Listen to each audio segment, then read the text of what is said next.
كل نفس ذائقة الموت دنیا کے اے مسافر منزل تیری قبر ہے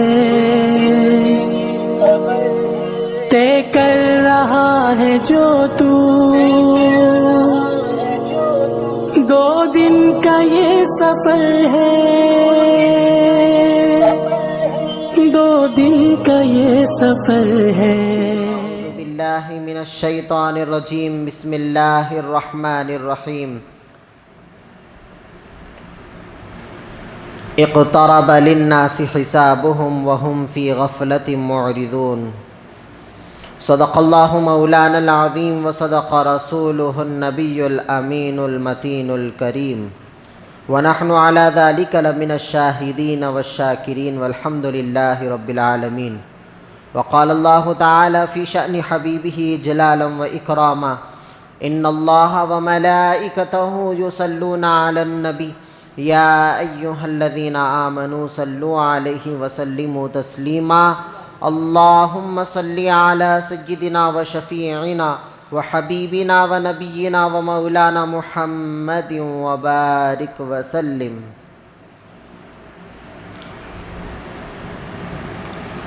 السلام علیکم ورحمۃ اللہ وبرکاتہ۔ بزرگان ملت، عزیزان محترم، اللہ سبحانہ و تعالیٰ کا بے انتہا شکر و احسان ہے کہ اللہ تعالیٰ نے ہم کو آقائے دو جہاں صلی اللہ علیہ وسلم کی امت مبارکہ میں پیدا فرمایا اور ہمیں اس پیدائش پر بے انتہا فخر عظیم عنایت فرمایا۔ محترم دوستو،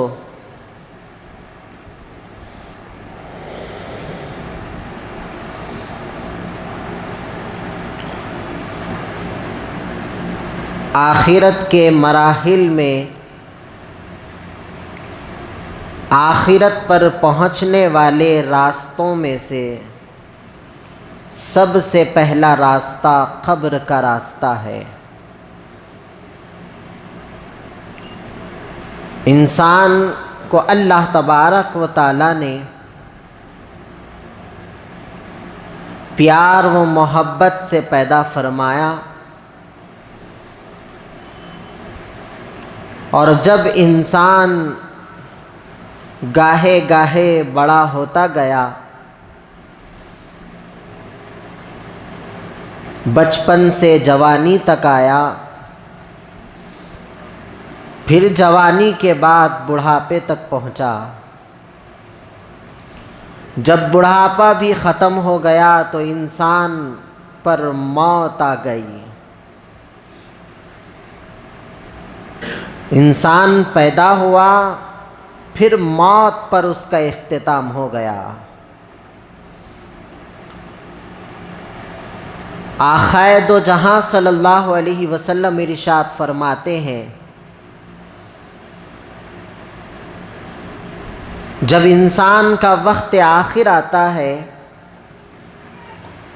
تو انسان کو خود معلوم ہو جاتا ہے کہ اس کا وقت ختم ہو چکا۔ مومن ہے تو اس کو حسین نظارے دکھائے جاتے ہیں، اور نافرمان وہ کافر ہے تو اس کو ہیبت ناک آوازیں آنے لگتی ہے، اس کے اوپر عجیب طرح کا خوف طاری ہو جاتا ہے، ایک ڈر اس کے اندر چھا جاتا ہے، اور اس کو دنیا کی اتنی محبت رہتی ہے۔ بتایا یہ جاتا ہے جو زندگی میں دنیا سے محبت کرتا رہا، نہ اللہ کی سنتا رہا نہ رسول کی سنتا رہا، ایسے انسان کو جب اس پر موت آئے گی تو اس کو دنیا کے چھوٹ جانے کا سب سے زیادہ غم ہوگا کہ اب مجھ سے یہ دنیا چھوٹ رہی ہے، میرے رشتہ دار مجھ سے چھوٹ رہے ہیں، میری بیوی میرے بچے مجھ سے چھوٹ رہے ہیں، اس کو یہ فکر ہوگی۔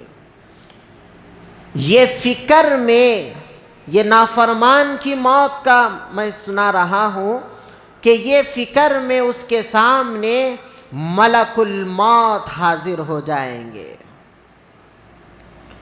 اور آقا فرماتے ہیں کہ اس کو، اس کی روح کو اس طرح سے کھینچ کر نکالا جائے گا۔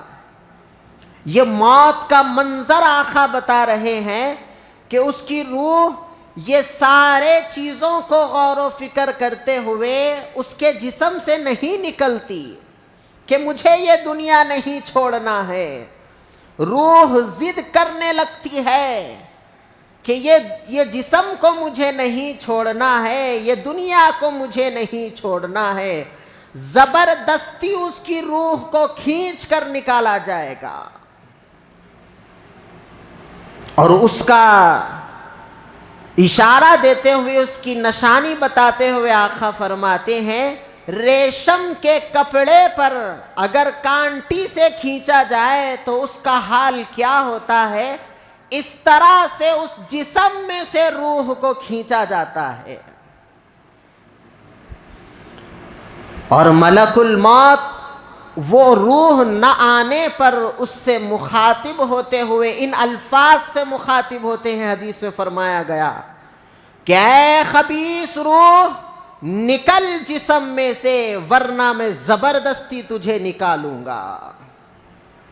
نافرمان روح کا نام کس انداز میں لیا جاتا ہے؟ اے خبیث روح بول کر پکارا جاتا ہے۔ یہ سارے موت کے اور خبر کے منازل ہیں جس کو ہم نے اپنے پیٹھ کے پیچھے پھینک دیا، یہ سوچ کر ہم اس کو نظر انداز کر دیے کہ آقا نے ہماری شفاعت کا ذمہ لیا ہوا ہے، یہ سوچ کر ہم نے اس منظر کو پسے پشت ڈال دیا کہ غوث اعظم ہماری شفاعت کرانے والے ہیں، یہ سوچ کر ہم نے اس منظر کو پیٹھ کے پیچھے پھینک دیا کہ اللہ رحیم ہے، اللہ غفور الرحیم ہے، یہ سوچ کر ہم اس کو کبھی یاد نہیں کرتے۔ آج کا میرا موضوع عنوان یہی ہے کہ ایسا سوچنا کیا ہمارے لیے صحیح ہے؟ کیا ایسا سوچ کر ہم نافرمان ہوتے جانا، کیا یہ آخرت ہماری آخرت کے لیے صحیح ہوگا؟ یہی آپ کے سامنے آج بات رکھنے کی کوشش کر رہا ہوں۔ جب نافرمان بندے پر جب اس طرح سے موت آئے گی، اس کو جب روح اس کی نکالی جائے گی جسم سے، اب اس کے بعد فرمایا یہ جاتا ہے کہ اس کو دنیا کی اتنی محبت رہے گی، اپنی نافرمانیوں پر بھی پچھتاوا نہیں ہوگا، موت کے بعد بھی وہ پچھتاوا نہیں کرے گا، اس کا یہی خیال رہے گا کہ میں اب بھی زندہ ہوں۔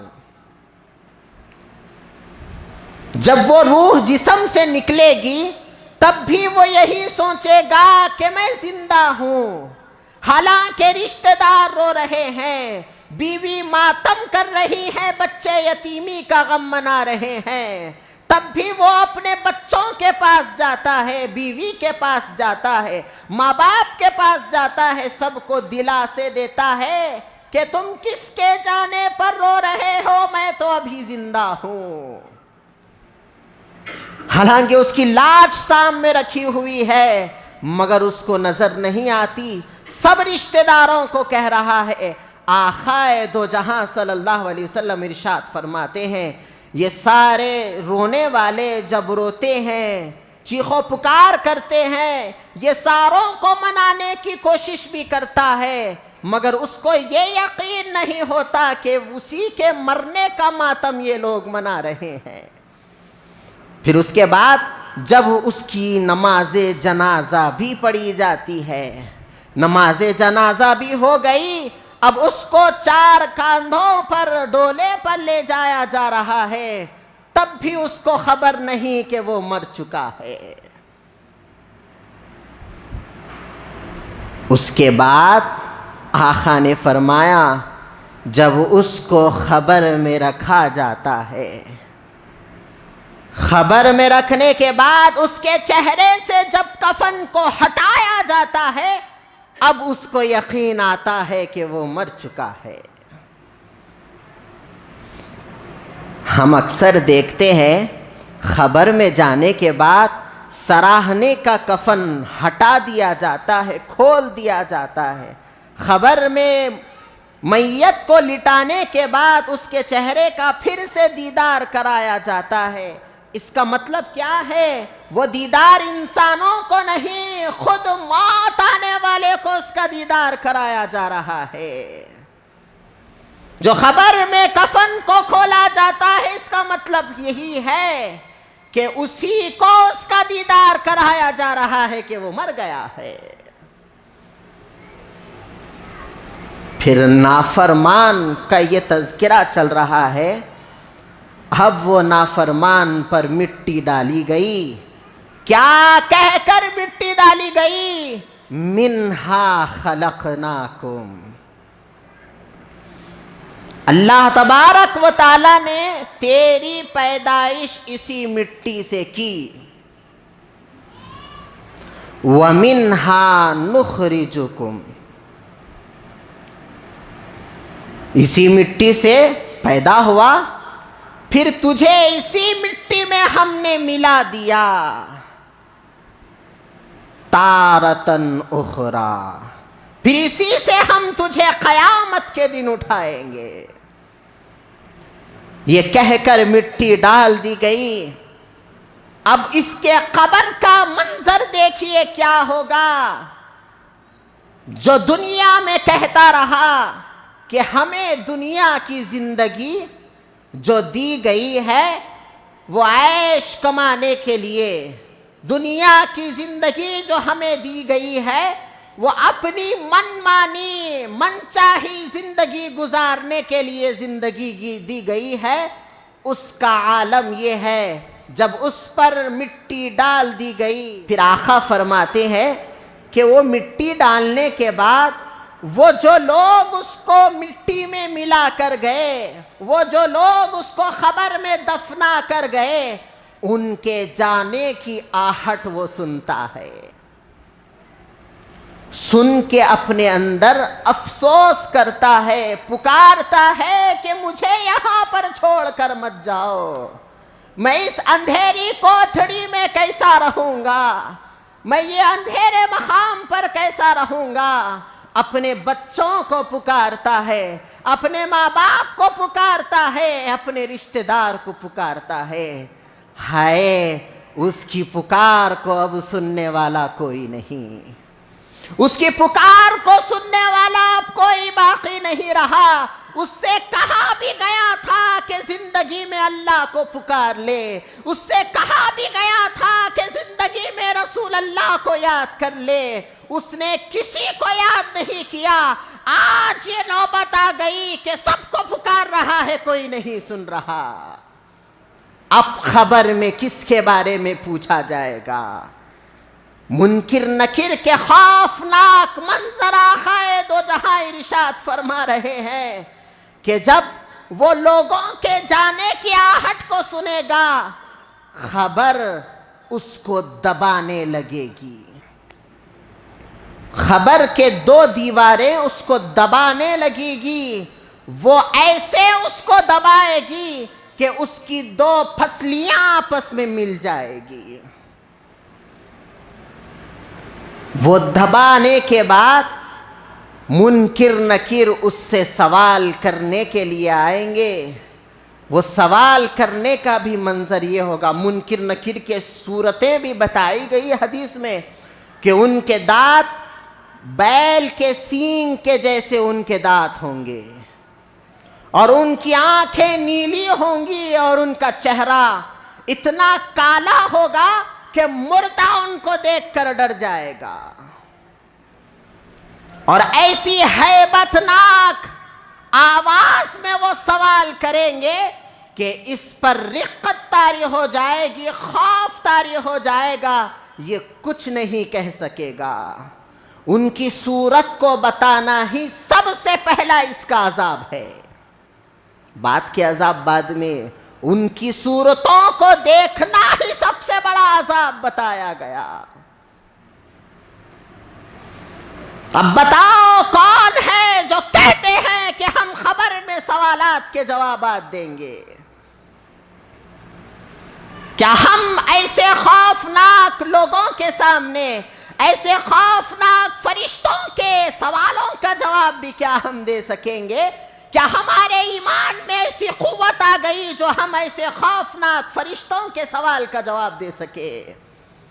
نہیں مسلمانوں، تھوڑا سا ہم اکیلے میں، تنہا میں ہیں، اندھیرے میں کہیں پر ہم گئے ہوئے ہیں، اندھیرے میں ٹھہرے ہوئے ہیں، پیچھے سے اگر ہمارے کاندھے پر کسی نے ہاتھ رکھ دیا تو ہم خوف میں طاری ہو جاتے ہیں. قبرستان ہم چلے گئے اندھیرے میں، آدھی رات کو کیا کوئی قبرستان میں جانے والا ہے؟ بتائیے. نہیں، کوئی نہیں جاتا. کیوں؟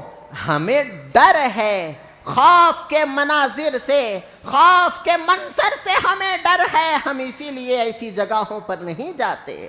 اندھیروں سے ہمیں ڈر لگتا ہے، سنسان علاقوں سے ہمیں ڈر لگتا ہے، اکیلے تنہا رہنے پر ہمیں ڈر لگتا ہے.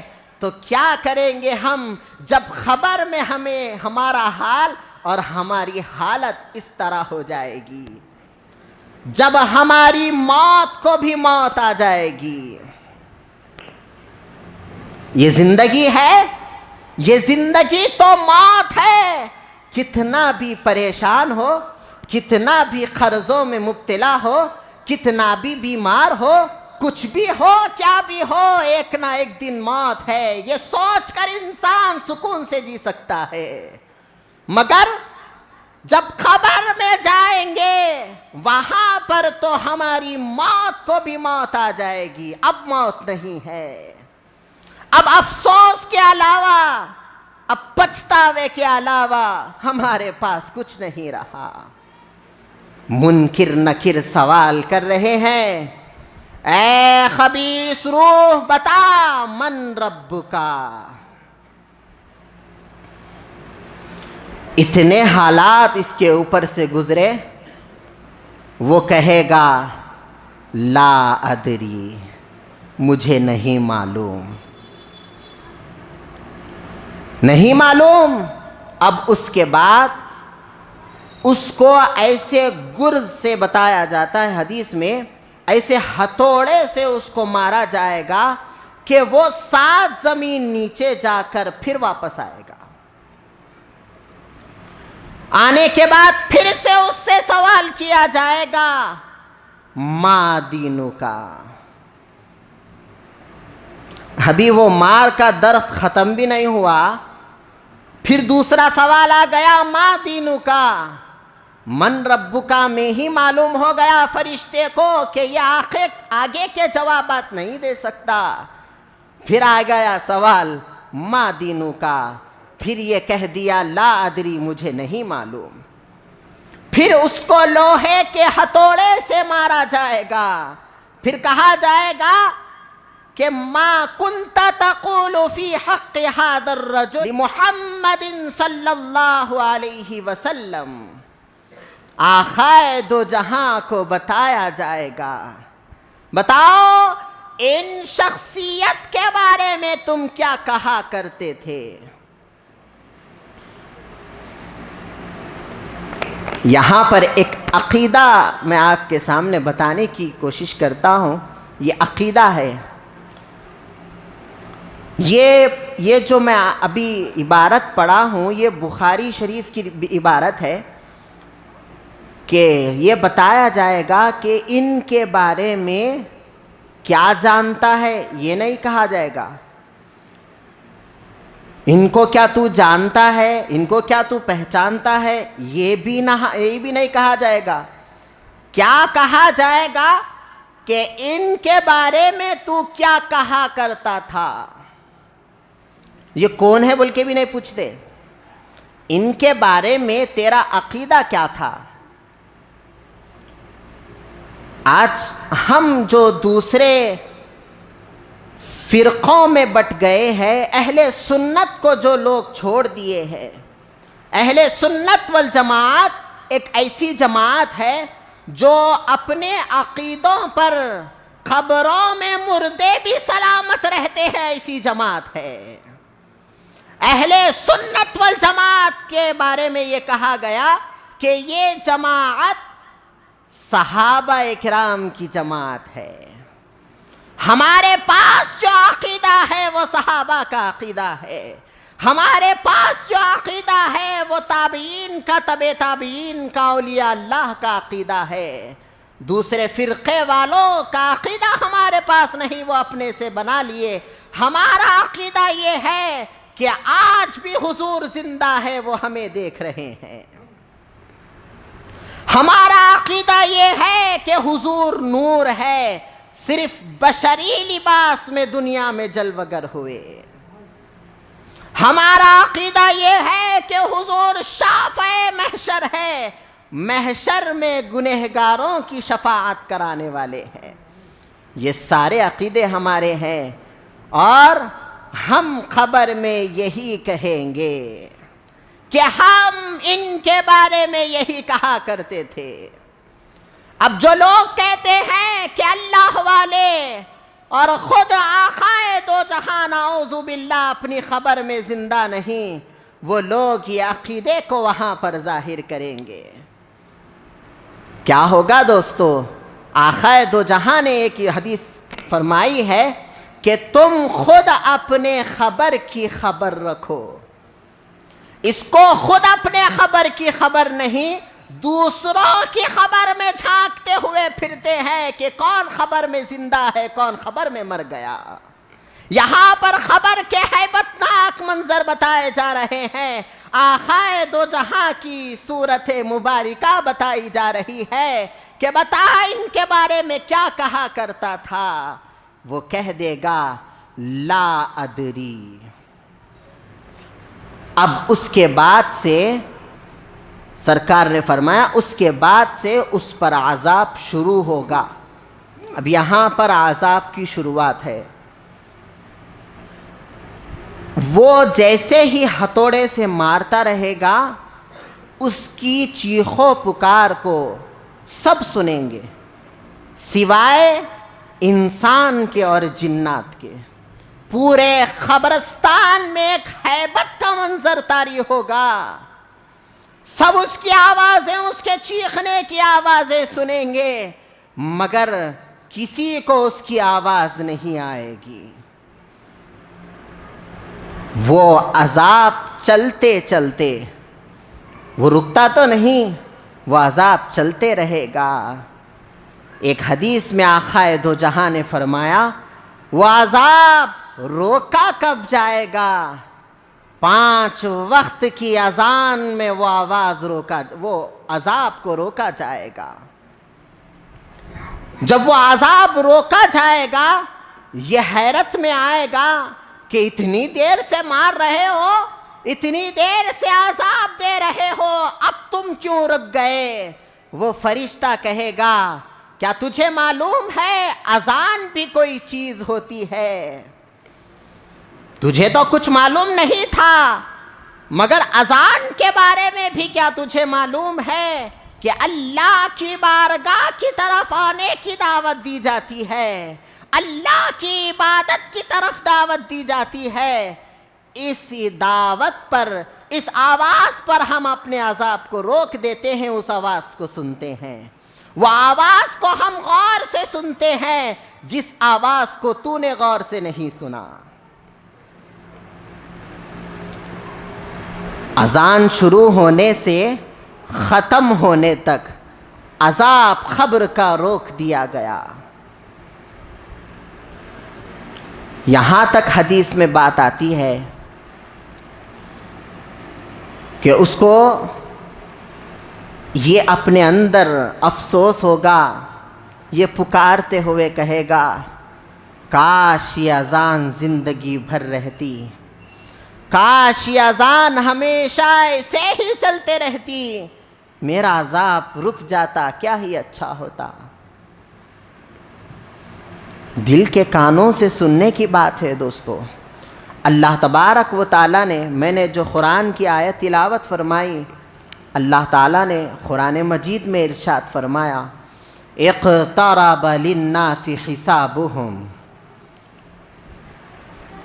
لوگوں کے حساب کا وقت قریب آ گیا، وَهُمْ فِي غَفْلَةٍ مُعْرِضُونَ، اس کے باوجود بھی وہ غفلت میں ہے۔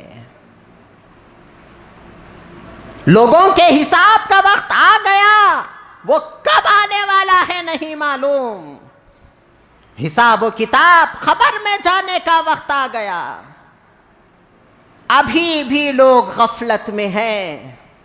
کیا ان ساری باتوں کو سن کر بھی لوگ غفلت میں ہیں؟ تو ہمارے سے زیادہ احمق اور بے وقوف کون ہے؟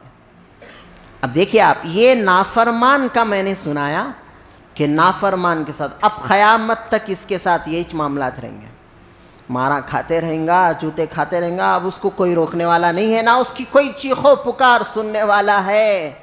یہ کون تھا جو دنیا میں نافرمانی کر کے بھی کہتا تھا اللہ غفور الرحیم ہے؟ اتنا خطر اللہ اور اس کے رسول کو بھی دھوکہ دینے والا شخص۔ یہ مفسرین کرام یہ لکھتے ہیں کہ یہ جاہل عقیدے جو لوگوں میں آ گئے کہ گناہ کرتے جاؤ، کہتے جاؤ اللہ غفور الرحیم ہے، نافرمانیاں کرتے جاؤ، کہتے جاؤ اللہ غفور الرحیم ہے، ایسا کرنا فرمایا گیا نعوذ باللہ اللہ کا مذاق اڑانا ہے، اس کے غفور الرحیمی کا مذاق ہے جو انسان بنایا ہوا ہے۔ غلطی کس کو کہتے ہیں؟ دو غلطیاں ہوتے بھائی، ایک غلطی انجانے میں ہو جاتی، ایک جان بوجھ کر، معلوم ہے کیا ہے وہ پھر بھی کر، معلوم رکھ کے بھی غلطی کرتے ہوئے ہم یہ کہتے ہیں کہ اللہ غفور الرحیم ہے، بلکہ یہ بات ہمیں یہاں کہنی چاہیے جہاں پر ہمیں نہیں معلوم تھا، غلطی ہو گئی، تب کہنا ہے اللہ غفور الرحیم ہے۔ جہاں پر سب معلوم ہے حرام کھانے پر کیا عذاب ہے، حرام کھانے پر ہمارے اندر، ہمارے گھر میں، ہمارے اوپر کیا کیا لعنتیں ہونے والی ہے، اللہ ہم سے کتنا ناراض ہونے والا ہے، یہ سب معلوم ہے۔ حرام لقمہ کھاتے ہوئے ہم کہہ رہے ہیں اللہ غفور الرحیم ہے۔ یہ اصل میں ہم اپنا مذاق نہیں بلکہ اللہ کے غفور الرحیمی کا مذاق اڑا رہے ہیں، یہی بات ہے۔ اب دیکھیے آپ، یہ ان لوگوں کے واسطے ایسا عذاب تیار کر رکھا ہے قبر میں۔ اب اس کے بعد یہاں پر اب مومن جو ایمان والا ہے، جو اللہ کی بھی مانا، رسول اللہ کی بھی مانا، جو اپنی زندگی کو اللہ اور اس کے رسول کے حوالے کر دیا، ایسے مومن کا جب وقت آخر آتا ہے اس کو پہلے سے ہی بشارت دی جاتی ہے کہ اے پاک روح تمہارا وقت قریب ہو گیا، تمہارا وقت اب ختم ہو گیا۔ جب اس کے پاس ملک الموت آتے ہیں، حضرت یعقوب علیہ السلام اس کا مشاہدہ کر چکے ہیں۔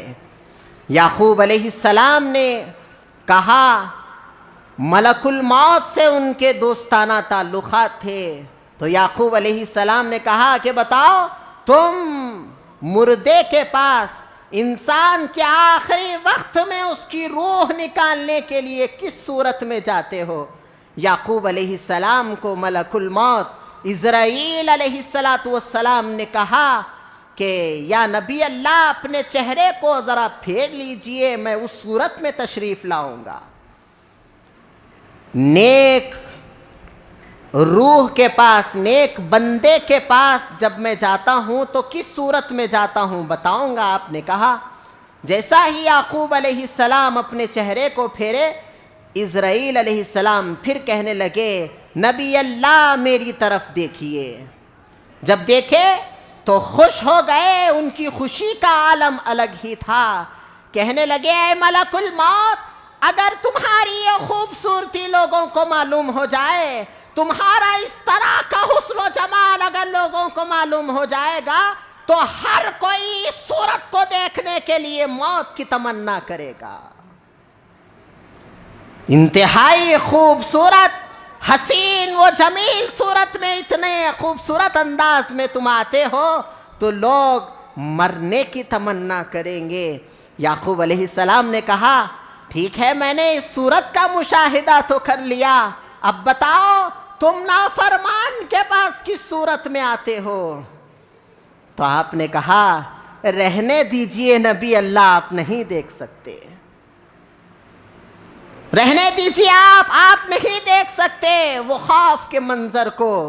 آپ نے بار بار اصرار کیا، آپ نے ضد کی تو انہوں نے مجبورتاً وہ صورت کو بتانا پڑا۔ آپ نے کہا آپ کا رخ تھوڑا سا موڑ لیجئے۔ جب موڑ لیے پھر کہنے لگے کہ دیکھو میری طرف نبی اللہ۔ جب دیکھے ایک ہی نظر میں وہ بے ہوش ہو گئے، اور ان کی بے ہوشی کا عالم بتایا جاتا ہے 3 دن تک وہ اپنے بستر سے نہیں اٹھے۔ بخار اور ان کی طبیعت اتنی خراب ہو چکی تھی۔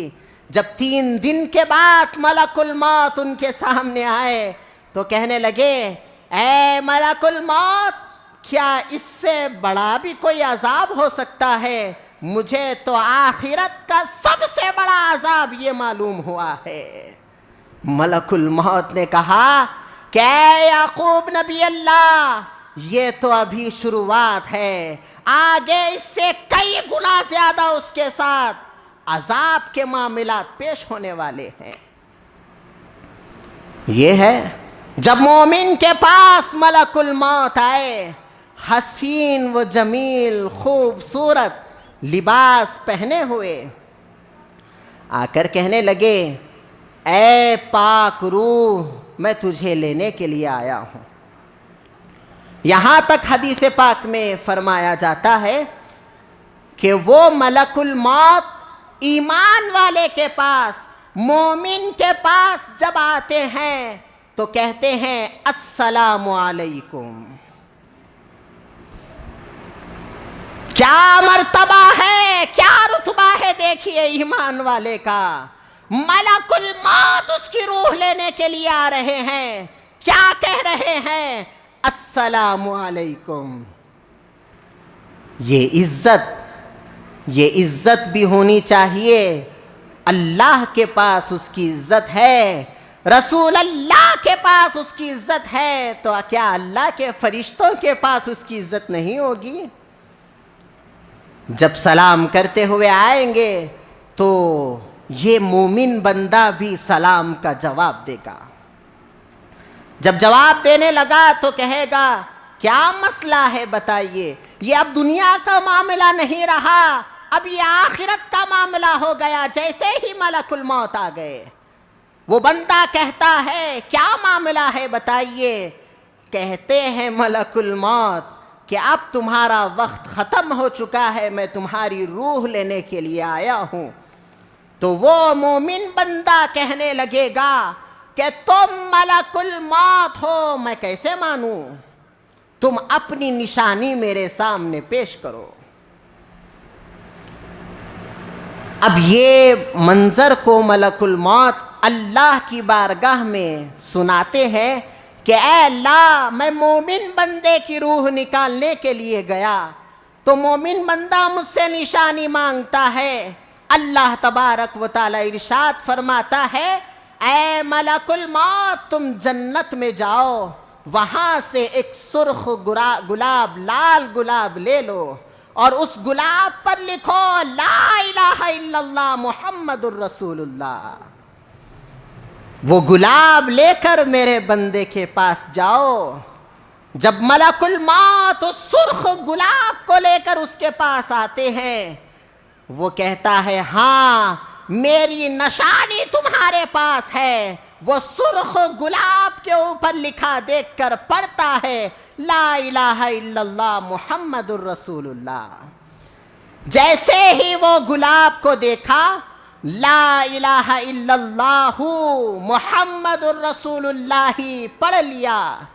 پڑھنے کے بعد یہ فرمایا جاتا ہے، آقا یہ فرماتے ہیں، یہ کلمہ طیبہ پڑھنے کے بعد اس گلاب سے ایک خوشبو معطر ہوتی ہے، وہ خوشبو اس کے ناک تک آتی ہے، وہ گلاب کی خوشبو میں مدہوش ہو جاتا ہے۔ اسرائیل علیہ السلام اس کی روح کو نکال لیتے ہیں۔ یہ آقا فرماتے ہیں کہ اس کی موت اتنے خوبصورت اور پیارے انداز میں ہوتی ہے۔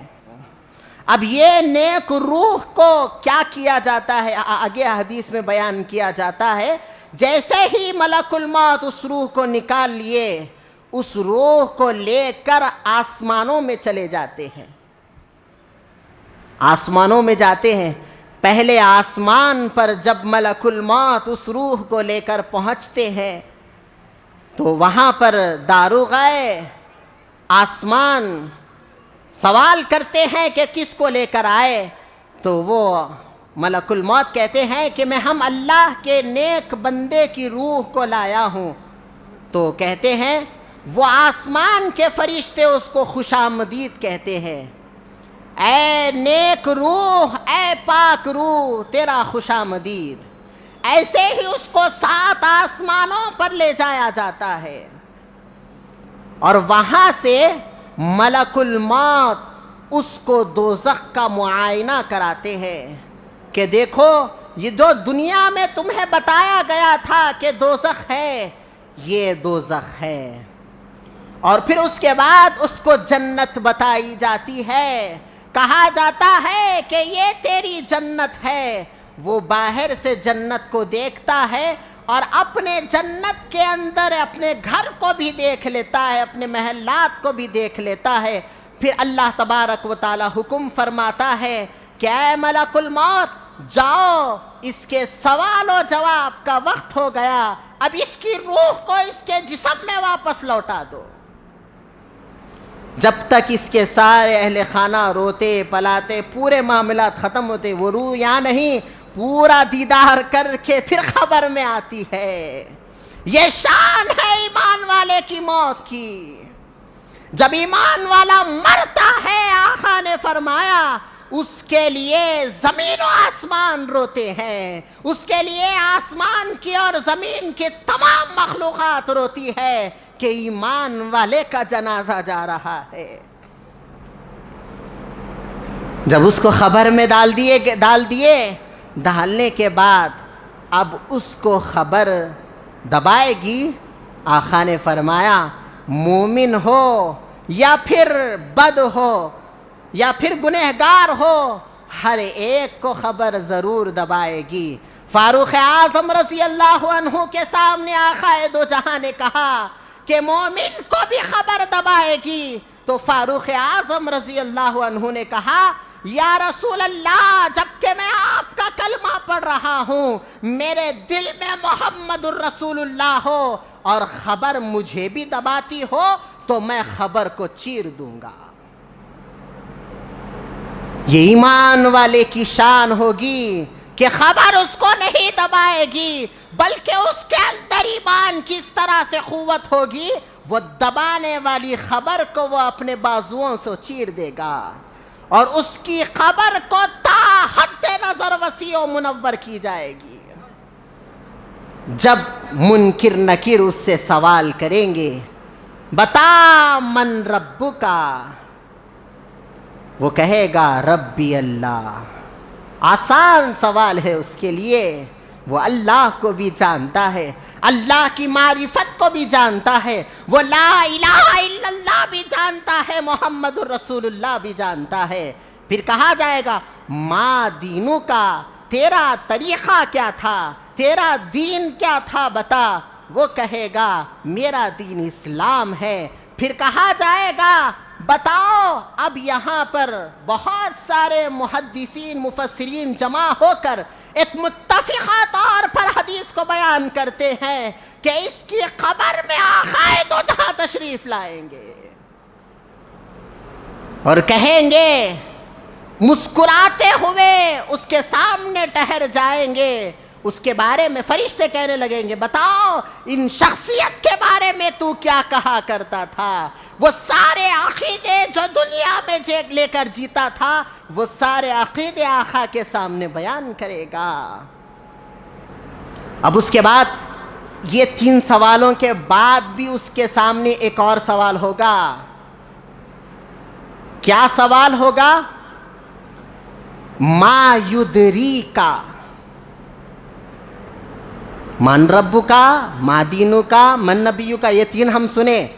مگر ایک اور سوال بھی ہوگا، ما یدری کا، یہ سارے چیزوں کے بارے میں تو نے کس سے معلوم کیا؟ یہ ساری چیزیں تجھے کیسے معلوم ہوئے؟ وہ کہے گا، مجھے اس کے بارے میں قرآن نے بتایا، مجھے اس کے بارے میں اللہ والوں نے بتایا، اور دنیا بھر میں اس بارے میں سنتا رہا اور وہی عقیدہ لے کر خبر میں آیا ہوں. محترم دوستو، یہ قبر کے منظر ہے. ایک ہے مومن، دوسرا ہے گنہگار اور کافر. اب ہمیں فیصلہ کرنا ہے کہ ہم کس طرح کے بنیں گے. ایک ہے دنیا میں اگر ہمیں کچھ تکلیف ہو جائے سب آئیں گے، باپ آئے گا، ماں آئے گی، ہر ایک رشتہ دار ہمارے لیے کھڑا ہو جائے گا، دوست کو بچانے کے لیے بھی دوست آئے گا. جب خبر میں عذاب ہوگا، جب خبر میں فرشتے ہمیں مارتے پیٹتے ہوں گے، اب کس کو پکاریں گے؟ جس اللہ کو ہم پکارنا چاہتے ہیں وہ بھی ہم سے ناراض ہو گیا. جس رسول اللہ کو ہم پکارنا چاہتے ہیں وہ بھی ہم سے کہہ دیے کہ اس کا ہمارے سے کوئی تعلق نہیں. جب ہمارا کیا عالم ہوگا؟ اور یہ بھی مان لیں گے کہ جب موت کو بھی موت آ جائے گی، ہمیں اس کے بعد کوئی موت نہیں رہے گی. یہ ساری چیزیں جو ہم بھول گئے، یہی اعادہ کرنے کے لیے، یادداشت کے لیے میں نے آپ کے سامنے یہ عنوان رکھا ہے. اللہ تبارک و تعالی ہم تمام کو عمل پیرا ہونے کی توفیق عطا فرمائے. اللہ تبارک و تعالی ہم تمام کو خبر کی حولناکیوں سے بچائے، ہمارے ایمان کی، ہمارے عقیدے کی، ہمارے اعمال کی اصلاح. دنیا کے اے مسافر، منزل تیری قبر ہے، طے کر رہا ہے جو تو